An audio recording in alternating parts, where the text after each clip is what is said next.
All right, guys, look, just repeat after me, okay?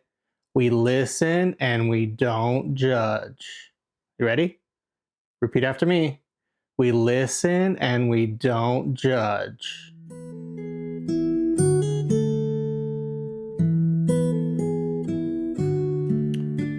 All right, guys, so look, there's been a lot of conversation going on in the comments section of my last video where I asked for advice on what book I should read next. I mentioned Four Corners of the Page, told me to read Stephen King, and he gave me some suggestions for Stephen King.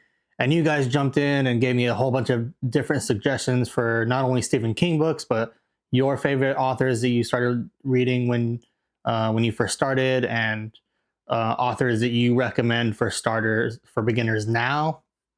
And it turns out that I had so many suggestions that I kind of went a little overboard. Let me explain.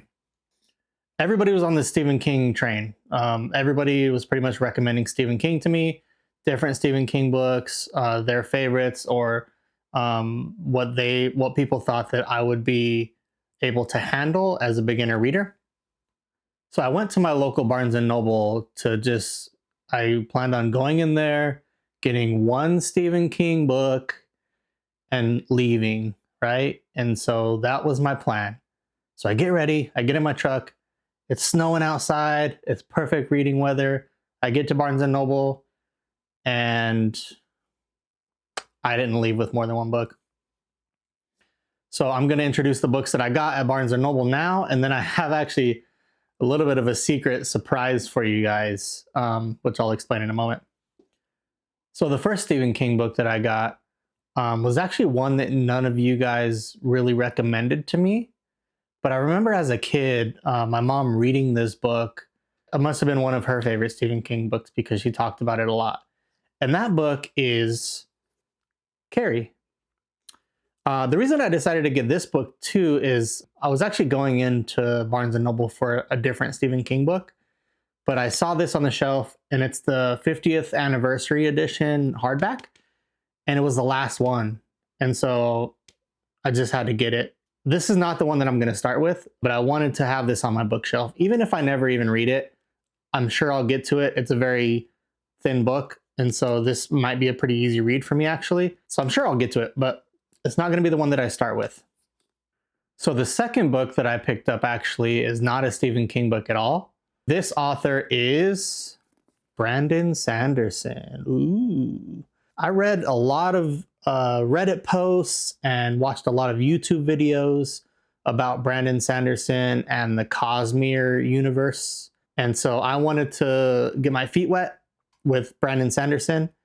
And so I bought this book. A lot of people recommended this book as the first book that you should read. I know like there's a couple other books that people recommend that you should start with as well. There's a lot of varying opinions on where you should start. And so I just started here. I figured I don't know anything about the Cosmere yet. And so what better way to learn than to just dive right into the first of the Mistborn books. The book is actually called Mistborn: The Final Empire, but on the cover it just says Mistborn. It doesn't say The Final Empire, so I'm not sure why. This is also not the book that I'm gonna read next. The book that I am gonna read next is Pet Sematary. This was a highly recommended book. I think most of the comments that mentioned Stephen King to me mentioned Pet Sematary. There was also a couple other ones like Misery or The Shining thrown in there as well. But Pet Sematary was a highly recommended one. I think pretty much everybody that recommended Stephen King to me recommended this book. And so this is the book that I'm going to start with. I also did a little bit of research on this book, and people are saying that this is kind of the most scary book that Stephen King has ever written, which is very intriguing to me because I love scary. So I'm going to read this one. And I might do a lot of reading in the dark. We'll see. So now that you know what book I'm going to read next, I want to tell you a bit of a story. So this afternoon, I was actually going to Goodwill to be charitable. And I was dropping off some clothes and some knickknacks at Goodwill that I was just trying to get rid of. And I'm a reader now, right? And so I just went in and I just wanted to look through their books and see if there was anything that caught my interest. Maybe I can buy something, maybe I go out empty handed, whatever. I just wanted to look around. And what I found was crazy. Maybe it's not crazy to you, but it was crazy to me. So I'm looking through the shelves and I'm going like, it's it's the Goodwill. They don't have their books in any kind of order at all. They're just like thrown on the shelf. So I'm scouring through, looking through at every single book title on every single shelf. They got like 4 or 5 different shelves of books there. And so I'm looking and scouring, and I come across one book and I'm like, oh, this is a really popular book. And there's a really popular movie series created after this book as well. So, and it's one that I really like. And so I'm like, oh, I'll get this. The books were like $2. And so I'm like, yeah, I'll get that book. And then I'm still looking and I'm like, oh, there's the second book in the series. And then I keep looking and like on a completely different shelf, oh, there's the third book in the series. Oh, there's the fourth book in the series. There's the fifth book in the series. Like, what's going on here? Goodwill had the whole series and they were all just scattered over different shelves. They weren't together. They weren't like in one little group showing the whole series. And I'm going to buy them. I'm going to buy them all. They're $2 a piece. And that book series is none other than the Robert Langdon series. Are you freaking kidding me? And they're all hardbacks for $2 a piece. I paid $10 for the whole series. I absolutely love the movies. I'm so into that like Illuminati or like religious mythology, decrypting the codes and finding all the secrets. I love it. I am all here for it. I just can't believe I found the whole series just like sitting on the shelf at Goodwill. Not only that, but 3 of these books are first edition and first print. So I'm going to go through and show you that as well. We'll go through these one by one. So the first book in this series is like one of the most popular books, Angels and Demons. And so Angels and Demons is, this one's not as impressive, but Angels and Demons is the first Atria book hardcover edition, June of 2003. And it's print number 31. So print number 31 is not like super impressive, but there's that. This is probably not worth like anything more than what I paid for it, $2 or something like that. It might be worth like $10. But I'm super excited for this book. I'm obviously not going to read it right away. I got a bunch of other books that I want to get through first. But I'm actually really excited to dive into these books because like this is right down my alley. I love these kinds of stories. The Illuminati, the stonemasons. I love it. I'm all here for it. And what's crazy is like this book is actually in really good shape. Like there's a couple like dings and nicks on the dust cover and stuff, but like the pages are in really good shape. They're not bent or creased or anything. There's a tiny bit of yellowing, but overall this book is in really good shape. So the next book is The Da Vinci Code. Obviously this is the book that set Dan Brown off. His career just popped off after this book. This is the book that they made the movie about that popped off.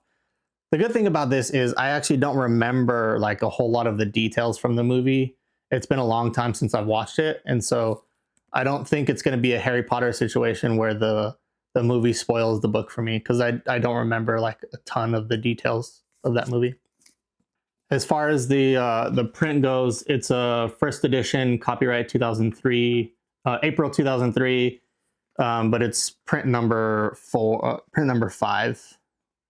If you can see that there, it's print number 5. So this isn't like too special. It's not a first print or anything. That it's a first edition, but not a first print. I'm still excited about that. So the next book in this series is The Lost Symbol. I know nothing about this book because they didn't make a movie about it. So maybe they made a movie about it by now. I can't remember. I think they might have finally made a movie about this book, but I've never seen it. This is the cool thing though. This book is in like perfect condition. There's no rips or anything on the dust cover. There's like one little tiny nick. I don't know if you can see it, but there's like a little tiny nick right there. But I think I can like pinch that out. Oh, I forgot the dust cover like on the inside is all bent up. I think I can fix that though. I'm gonna try to fix that too. But this is a first edition, first print. So crazy that I found this just fucking sitting at Goodwill on the Goodwill bookshelf. You see here it says first edition, and then the number is down to 1. So it's a first edition, first print. The next book in this series is Inferno. This book is also in really good condition. There's some minor like nicks on the very corners of the dust covers and whatnot. But other than that, this is in awesome condition. And so like I'm super stoked about this. And this is another first edition, first print. So you can see here, it says right there at the bottom, first edition, and the print number is 1. So last but not least, the last book in this series is Origin. And once again, the same kind of scenario, like there's some minor dings on the dust cover in the corners. There's like a little scuff right here. I don't know if that's just like sticker tape or something, or if it's actual scuff. But like other than that, this book is like perfect. And again, it's a first print, first edition. It's like someone just dumped their whole collection of this series at Goodwill, and then Goodwill just scattered them across their shelves. Like there's no way that this collection didn't come from one single person. It doesn't make any sense because like there's so many first edition, first prints in this collection that it's just too much of a coincidence that they came from different people. See their first edition, print number 1. I don't necessarily know how much those first edition, first print books are worth, but I don't really care. If I'm being honest, I don't think I would never sell them or get rid of them. So yeah, that's gonna wrap it up for me today, guys. I'm so excited about that collection that I came up on at Goodwill. I just can't, I can't, like I just can't. I would appreciate it if you guys liked, comment, and subscribed. Keep the conversation going in the comments. I'm loving the conversations that we're having. It's still to be determined if I'm gonna fall in love with reading, but I'm on the right track. And I will say the one thing that I am falling in love with is this community. You guys are fantastic people. You guys give great advice. You're so willing to help. I know most of you that are commenting on my videos are also booktubers, so you're creating your own content. And I'm trying the best that I can to jump in your comments and support you as well.